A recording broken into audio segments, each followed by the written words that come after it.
It was another busy night at City General Hospital. The emergency room was packed with patients, and Dr. Lisa Rodriguez had been working for 12 straight hours. Her feet were sore, her back was aching, and all she wanted was a cup of coffee.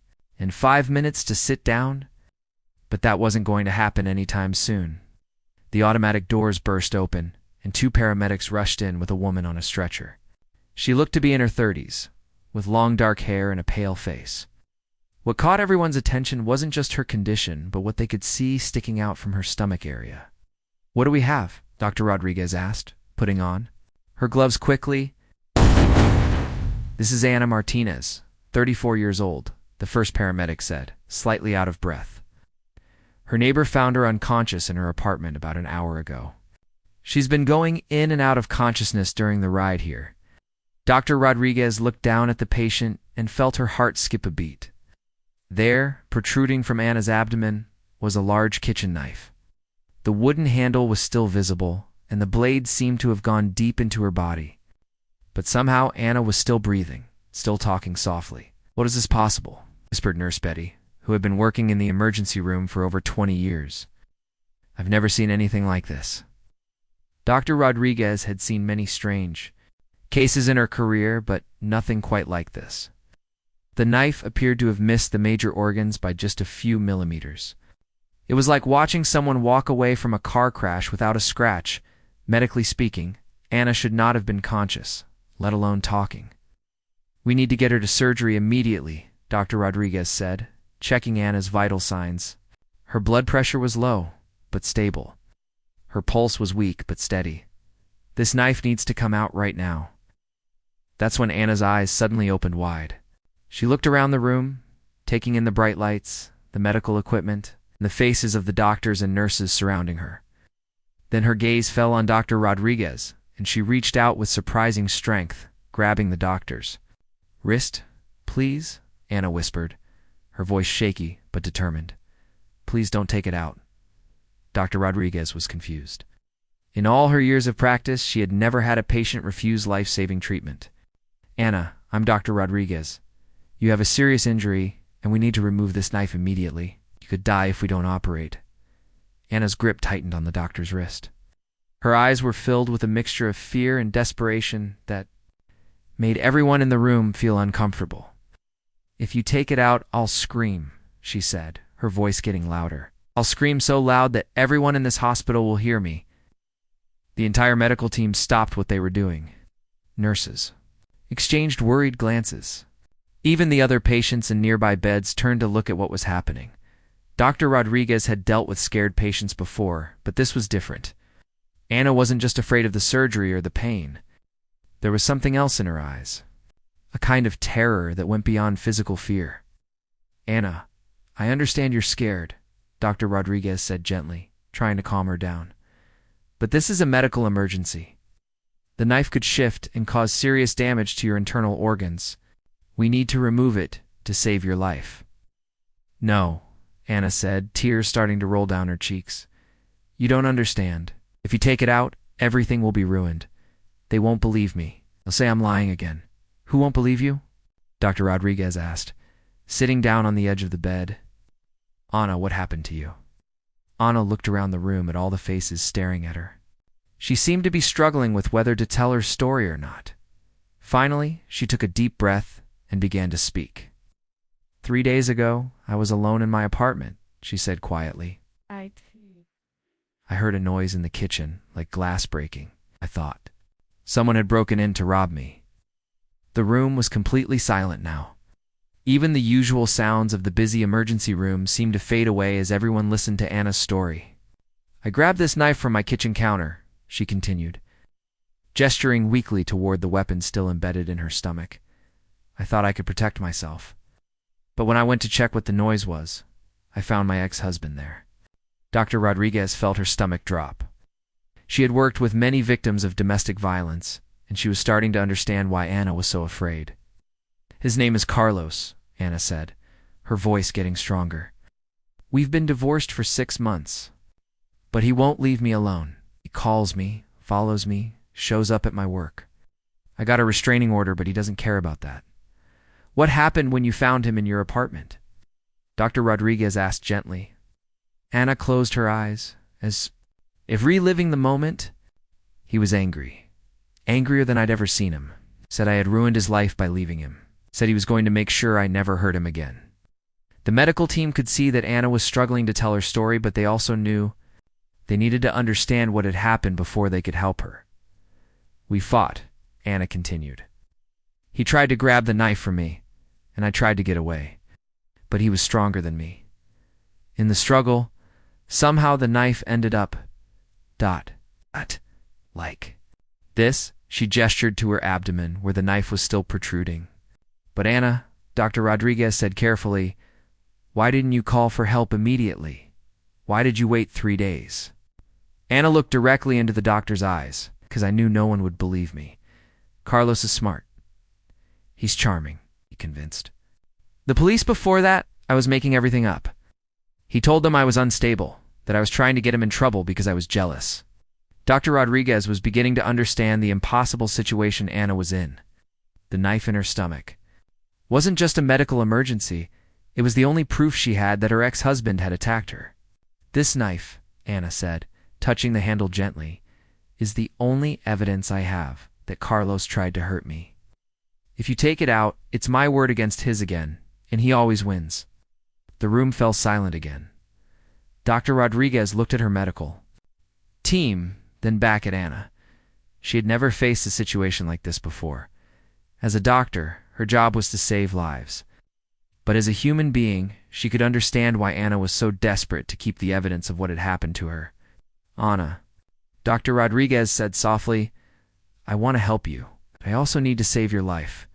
Can we find a way to do both? Dr. Rodriguez had been working in the emergency room for 15 years. She had never encountered a patient like Anna. The woman was lying there with a kitchen knife sticking out of her stomach. But instead of begging for help, she was begging them not to help her. It didn't make sense. Anna, I need you to help me understand this, Dr. Rodriguez said, pulling up a chair next to the hospital bed. You've been living with this knife in your body for 3 days. Anna nodded slowly. No, it sounds crazy. I know you think I've lost my mind. But I had to wait. I had to make sure everything was documented properly this time. Nurse Betty, who had been quietly checking on his vital signs, looked up with concern. Honey, what do you mean by this time? Has something like this happened before? Anna's eyes filled with tears again. Not exactly like this. But Carlos has hurt me before. Many times. Every time I tried to report it, nobody believed me. Dr. Rodriguez felt her heart sink. She had seen this pattern too many times before. Tell me, what happened with the police? The first time I called them was about 8 months ago, Anna began, her voice getting stronger as she spoke. Carlos had pushed me down the stairs at my apartment building. I had bruises all over my arms and legs, and my wrist was sprained. Did you go to the hospital? Dr. Rodriguez asked. Yes, but when the police came to take my statement, Carlos was already there. He was crying, acting like he was so worried about me. Told them I had been drinking and that I fell down the stairs by accident. Said I was going through a difficult time with our divorce and that I was trying to blame him for everything. Ain't nurse. Betty shook her head in disgust, and they believed him. The officers knew Carlos from his job. He works as a security guard at the courthouse downtown. He's friendly with a lot of the police officers. You see him every day, and they like him. When they had to choose between believing him or believing me, it wasn't really a choice. Dr. Rodriguez had heard similar stories from other patients. It was heartbreaking how often the system failed people who needed help the most. What happened after that? She asked. Anna shifted slightly in the bed, being careful not to move the knife. I tried to stay away from him, but he kept finding ways to contact me. He would show up at my work, call me from different phone numbers, leave notes on my car.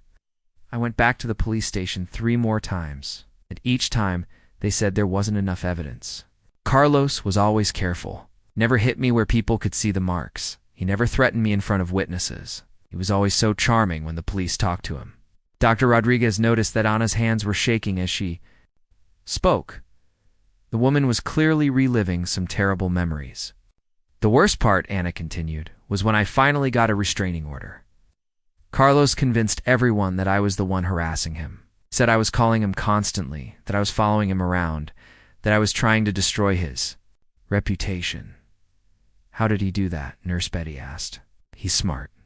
He would call me from blocked numbers and then immediately call the police to report that I was calling him. He would drive by my apartment and then tell the police that I was following him. Even had his friends lie and say they saw me at places where I had never been. Our doctor. Rodriguez was starting to understand the depth of Anna's situation. So when you went to get the restraining order? The judge almost didn't give it to me. Carlos brought a lawyer and everything. They made it seem like I was unstable, like I was making everything up because I was angry about the divorce.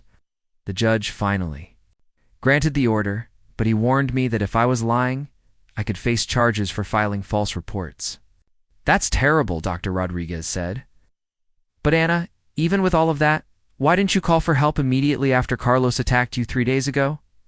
Anna took a deep breath.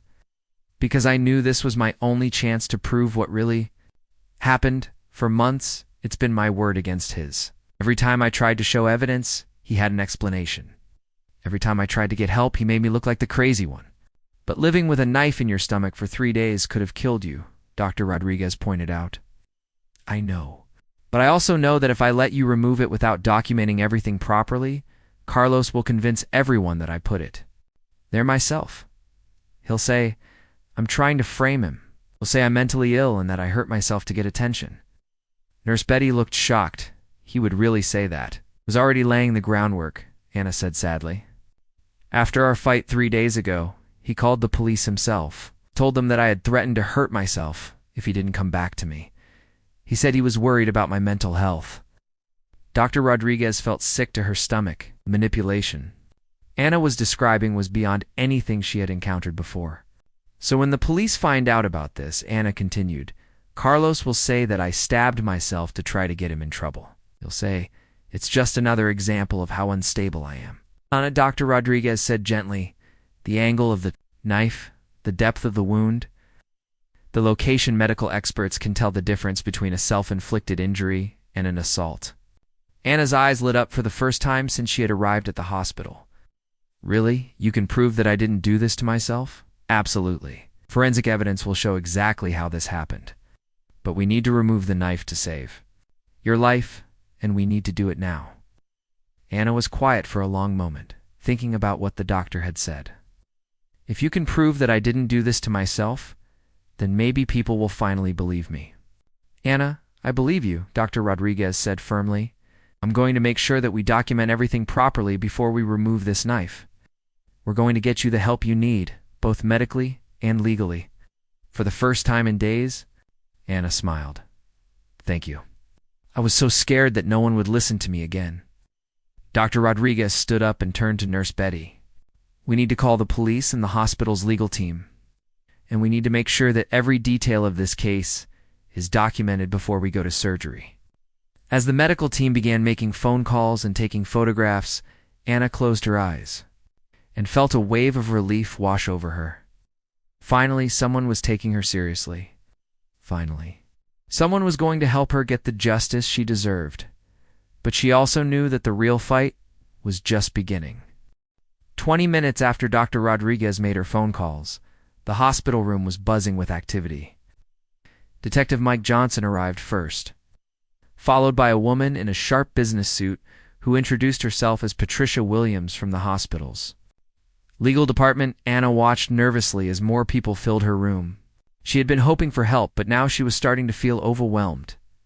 The knife in her stomach seemed to throb with each heartbeat, reminding her that she was still in serious danger. Anna, I'm Detective Johnson, the police officer said. Pulling out a small notebook, Dr. Rodriguez called us and explained your situation. I want you to know that we're taking this very seriously.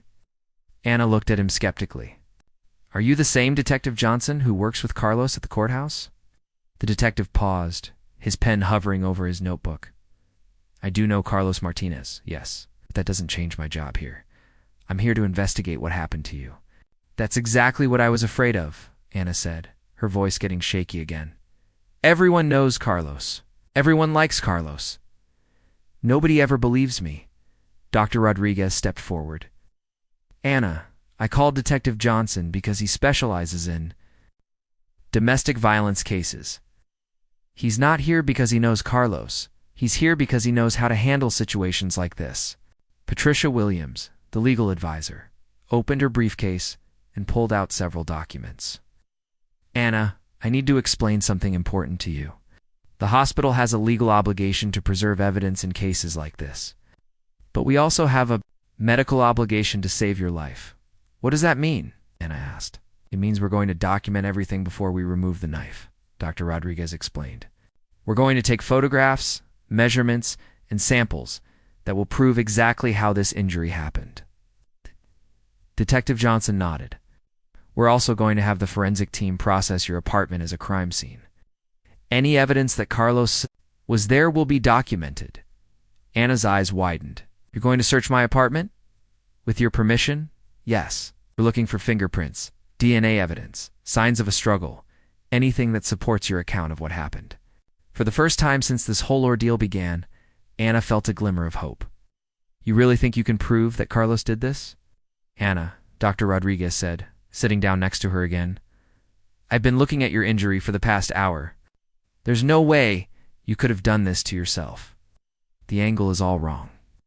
The depth is consistent with someone else driving the knife into you. Any medical expert who looks at this will be able to tell that this was an assault. Patricia Williams spread some papers on the bedside table. There's something else we need to discuss. Carlos has already been in contact with a lawyer. He's claiming that you called him to come to your apartment and that you threatened to hurt yourself if he didn't get back together with you. Anna's heart sank. He's already starting with his lies. Detective Johnson said, looking up from his notebook. Carlos made a mistake this time. He called 911 after he left your apartment, claiming he was worried about your mental health. But he didn't call for an ambulance. He didn't try to get you medical help. He was really concerned about you hurting yourself. Why wouldn't he make sure you were okay? Anna hadn't thought about that. You're right. If he was really worried about me, he would have called for help. Gaxley, the detective continued. And there's something else. Carlos told the 911 operator that you had threatened to hurt yourself. With a knife? But he described the knife as much smaller than the one we found. He said it was a small kitchen knife, but this is clearly a large chef's knife. Dr. Rodriguez smiled. That's because Carlos didn't expect you to survive long enough to tell anyone what really happened. He thought you would die from your injuries, and then his story would be the only story. Patricia Williams nodded. Carlos has been building a case against you for months, making you look unstable and unreliable. But he got careless this time. He left too much evidence. What kind of evidence? Anna asked. Detective Johnson flipped through his notebook. Well, for starters, your neighbor Mrs. Chen heard shouting from your apartment 3 days ago. She said she heard a man's voice and a woman's voice arguing loudly. Then she heard what sounded like furniture being knocked over.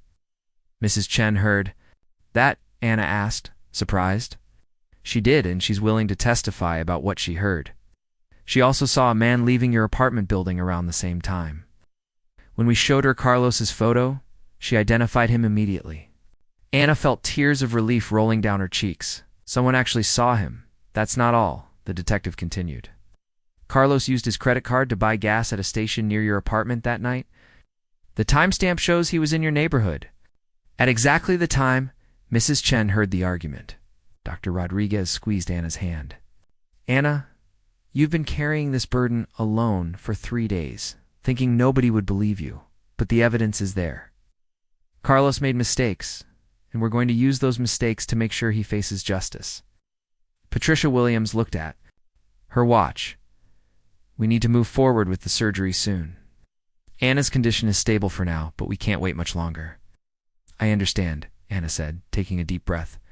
But I need to know that everything will be documented properly. I need to know that this evidence won't disappear. Detective Johnson closed his notebook. Anna, I give you my word that everything will be handled correctly. We're going to have photographers document the knife from every angle before it's removed. We're going to have medical experts examine the wound pattern. We're going to have forensic specialists analyze everything. Plus, Dr. Rodriguez added, I'm going to personally make sure that every detail of this case is recorded. Your medical records will show exactly what happened to you, and no one will be able to dispute that. Anna looked around the room at all.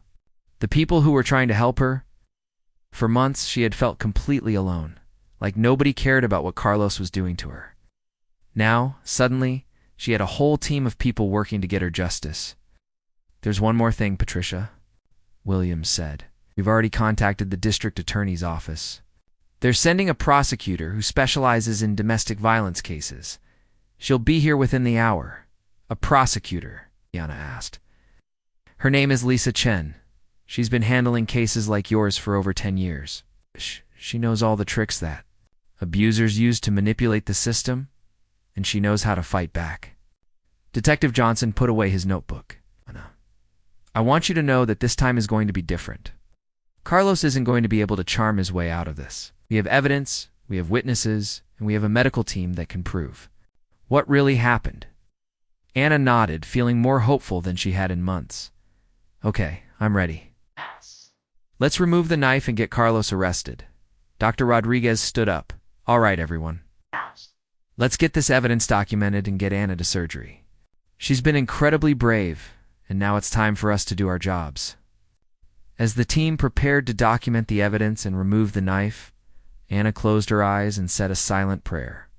After months of feeling helpless, she finally felt like she had a chance at justice. The nightmare was far from over, but at least now she wasn't facing it alone. 3 hours after the knife was removed, Anna was recovering in a hospital bed when prosecutor Lisa Chen walked into her room. The surgery had gone perfectly, and Dr. Rodriguez was confident that Anna would make a full recovery. But now came the hard part, making sure Carlos faced justice for what he had done. "Anna, how are you feeling?" Lisa asked, setting down a thick folder of documents on the bedside table. "Much better, thank you," Anna replied, though she still looked pale and tired. "Dr. Rodriguez says the surgery went well. She said you specialize in cases like mine." Lisa nodded. "I've been prosecuting domestic violence cases for 12 years. I've seen situations like yours before, and I want you to know that we're going to do everything we can to make sure Carlos can't hurt you again." "Has he been arrested?" Anna asked hopefully. "Yes, he was arrested about 2 hours ago. He's being held without bail because the judge considers him a flight risk and a danger to you." Anna felt a wave of relief wash over her. "I can't believe it. After all this time, he's finally been arrested." "I need to warn you," Lisa continued. "Carlos has hired a very expensive lawyer. His attorney, Robert Stevens, is known for defending people accused of domestic violence. He's good at what he does, and he's going to try every trick in the book to get Carlos off the hook." "What kind of tricks?" Anna asked nervously. Lisa opened her folder and pulled out several photographs. "Well, Stevens is already claiming that you stabbed yourself to frame Carlos. He says you've been planning this for months as revenge for the divorce." Anna's heart sank. "That's exactly what I was afraid of. Nobody's going to believe me." "Actually, Anna, that's where Stevens made his first mistake," Lisa said with a small smile. "He's so confident in his story that he's already given a statement to the press. He told reporters that you used a small paring knife to create a shallow wound that looked worse than it actually was." "But that's not what happened at all," Anna said, confused. "Exactly. Stevens was counting on the fact that Carlos would be the only witness to what really happened. He didn't know that we would have all this medical evidence." Lisa spread the photographs across the bed. They showed the knife from every angle, the wound before and after surgery, and detailed measurements of everything. "Look at this," Lisa said, pointing to one of the photos. "This is a 10-inch chef's knife, not a small paring knife. Penetrated 4 inches into your abdomen. The angle of entry shows that it came from someone taller than you, striking downward." Anna studied the photos. "So these pictures prove that I didn't do this to myself." "Absolutely. Dr. Rodriguez consulted with 3 forensic experts, and they all agree that this injury was caused by an assault, not self-harm." Stevens walked right into a trap with his story. Detective Johnson knocked on the door and entered the room. "Sorry to interrupt, but I have some updates from the crime scene investigation." "What did you find?" Lisa asked. "Carlos's fingerprints are all over Anna's apartment," the detective said, pulling out his notebook. "We found them on the kitchen counter, on the refrigerator, and on the broken glass from the window he broke to get in." Anna sat up straighter in bed. "Now, you found evidence that he broke in?" "We sure did. Carlos told us that you invited him over, but the evidence shows he forced his way in. There are scratch marks around the window latch, and we found glass fragments on the ground outside your apartment. Lisa was taking notes as the detective spoke. What else did you find? We found Carlos's DNA under Anna's fingernails. She fought back during the attack, and she scratched him. We also found drops of Carlos's blood on Anna's kitchen floor. Did Carlos's blood get there?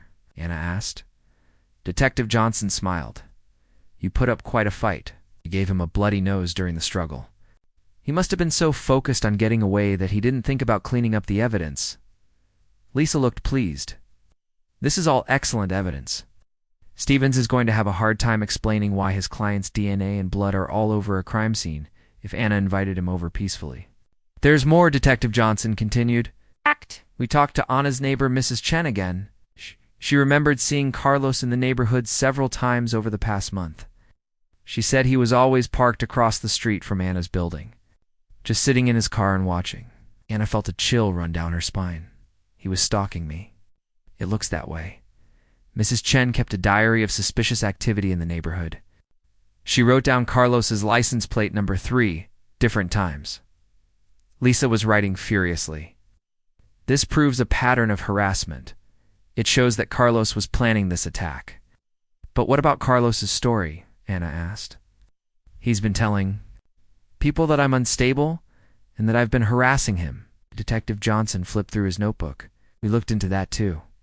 Carlos claimed that you had been calling him constantly, but we checked his phone records. You haven't called him in over 2 months. About his claim that Anna was following him, Lisa asked. Carlos said Anna was stalking him at his workplace, but we checked the security cameras at the courthouse. Anna hasn't been there since she filed the restraining order 6 months ago. Anna felt tears of relief in her eyes. You actually checked. All of that, of course we did, Detective Johnson said. Carlos has been lying about everything, and we can prove it. Lisa closed her folder. Anna, I want you to know that we have a very strong case against Carlos. He's going to be charged with attempted murder, breaking and entering, stalking, and violating a restraining order. Attempted murder? Anna asked, surprised. The medical evidence shows that the knife missed your major organs by less than an inch. If it had gone just a little deeper, you would have died. Carlos intended to kill you. Anna was quiet for a moment, processing everything she had heard. What happens now? Now we prepare for trial, Lisa said. Stevens is going to try to make you look unreliable, but we have evidence that supports everything you've said. We have medical proof, forensic evidence, witness testimony, and Carlos's own lies working against him. Detective Johnson put away his notebook. There's one more thing, Anna. We found text messages on Carlos's phone that he sent to his friends after the attack. He was bragging about teaching you a lesson and saying that you got what you deserved. Lisa's eyes lit up. He confessed to his friends. Not exactly confessed, but he made statements that show he was proud of what he did. His friends are willing to testify about what he told them. Erna couldn't believe what she was hearing. After months of feeling like nobody would believe her, she now had a team of people working to prove her case. I have to ask, Anna said quietly. What if Carlos gets out on bail? What if he comes after me again? It's not going to happen, Lisa said firmly. The judge denied bail because Carlos is considered too dangerous. He's going to stay in jail until the trial. And after the trial? Anna asked. If we convict him? On all charges, Carlos could face up to 20 years in prison. He won't be able to hurt you again. Anna felt a weight lifting off her shoulders. For the first time in months, she felt safe. Thank you, all of you. I never thought anyone would believe me, Anna, Lisa said. You were incredibly brave. You risked your life to preserve evidence. And because of that, we're going to be able to put Carlos away for a very long time.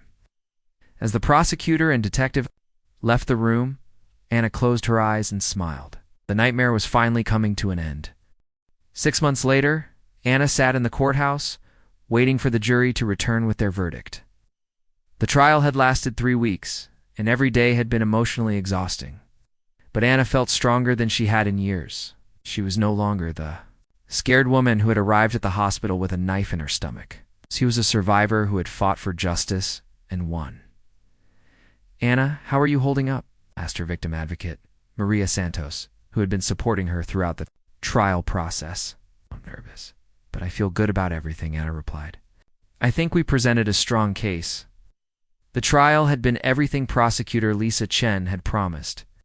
Carlos's lawyer, Robert Stevens, had tried every trick he could think of to discredit Anna's story. He had suggested she was mentally unstable, that she had stabbed herself for attention, and that she was lying about the entire attack. But the evidence was too strong to ignore. Dr. Rodriguez had testified about Anna's injuries, explaining in detail why it was impossible for the wounds to be self-inflicted. The forensic experts had shown the jury photographs and measurements that proved the knife had been driven into Anna's body by someone taller and stronger than her. Detective Johnson had presented all the physical evidence they had found at Anna's apartment. Carlos's fingerprints, his DNA under Anna's fingernails, his blood on the floor, and the broken window that proved he had forced his way in. Mrs. Chen, Anna's neighbor, had testified about hearing the argument and seeing Carlos leave the building. She had also told the jury about the 3 times she had seen Carlos watching Anna's apartment from his car, but the most damaging evidence had come from Carlos himself. His phone records showed that he had lied about Anna calling him constantly. The security cameras at his workplace proved that Anna had never stalked him there, and the text messages he had sent to his friends after the attack had been read aloud in court. "I showed her who's boss," one message had said. "She won't be messing with me anymore." Anna remembered the look on Carlos's face when those messages were read. For the first time since she had known him, he had looked scared. Stevens had tried to explain away every piece of evidence, but his explanations had sounded desperate and unbelievable.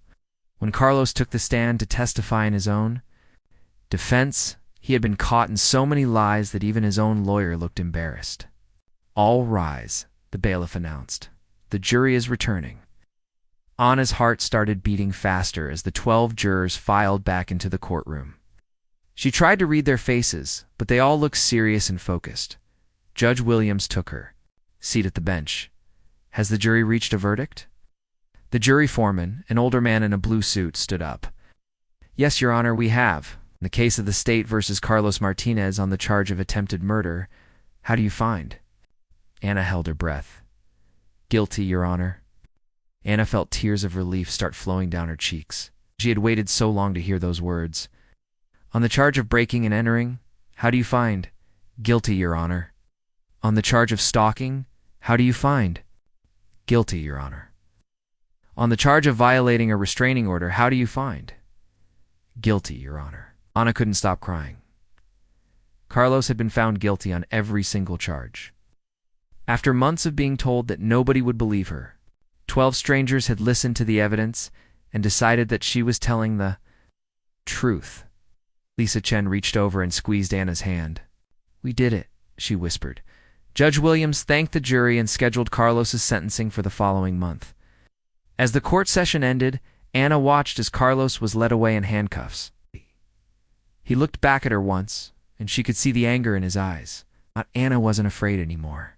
Carlos could never hurt her again. 3 weeks later, Anna returned to court for Carlos's sentencing. Judge Williams had reviewed all the evidence and the recommendations from the probation department. "Mr. Martinez," the judge said, looking directly at Carlos, "you committed these crimes against someone who trusted you, someone who had shared her life with you. The evidence shows that you stalked Ms. Martinez, broke into her home, and attempted to kill her. Your actions were calculated and cruel."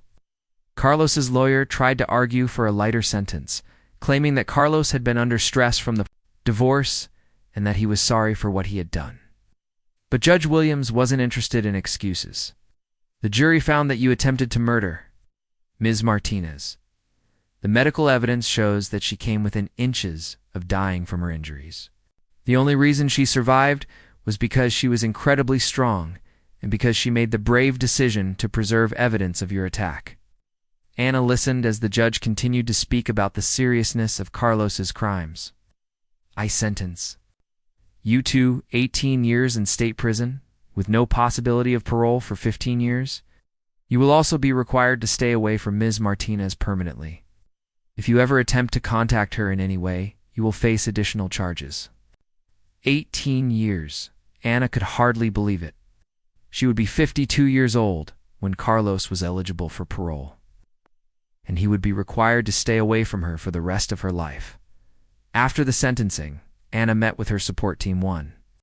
Last time, Dr. Rodriguez had come to the courthouse to hear the verdict, and she gave Anna a big hug. "I'm so proud of you," the doctor said. "Saved your own life by being brave enough to preserve that evidence." Detective Johnson shook Anna's hand. "You did an incredible thing, Anna. A lot of people in your situation wouldn't have had the courage to fight back the way you did." Prosecutor Lisa Chen smiled. "Anna, this case is going to help other victims. Your story shows that the system can work when people are willing to fight for justice." 6 months after the sentencing, Anna was living in a new apartment across town. She had started working at a nonprofit organization that helped other victims of domestic violence. Every day, she met with women who were going through situations similar to what she had experienced. "The most important thing to remember," Anna would tell them, "is that you are not alone. There are people who will believe you, and there are people who will help you fight for justice."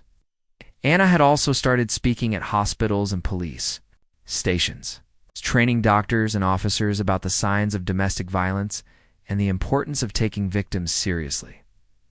Dr. Rodriguez had invited Anna to speak to the medical staff at City General Hospital about her experience. Standing in the same emergency room where her nightmare had begun, Anna felt a sense of completion. "2 years ago, I came to this hospital with a knife in my stomach," she told the doctors and nurses.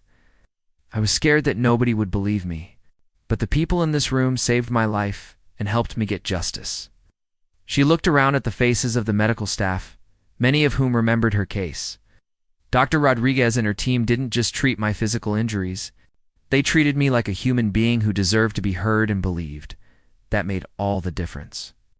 After her presentation, several doctors came up to Anna to thank her for sharing her story. One young resident told her that Anna's case had changed how she approached patients who might be victims of domestic violence. "I always remember your story," the resident said. "It reminds me to listen carefully and to take every patient seriously." Anna smiled. Her terrible experience had been transformed into something that could help other people. The knife that Carlos had used to try to destroy her had become the evidence that not only saved her life, but also put him in prison and helped other victims. As Anna drove home that evening, she reflected on how much her life had changed. She was no longer afraid to walk to her car at night. She no longer jumped every time her phone rang. She had found her voice, and she was using it to help other people find theirs. The woman who had once whispered, "If you take it out, I'll scream," had become someone who was speaking loudly and clearly for justice, and her voice was being heard around the world.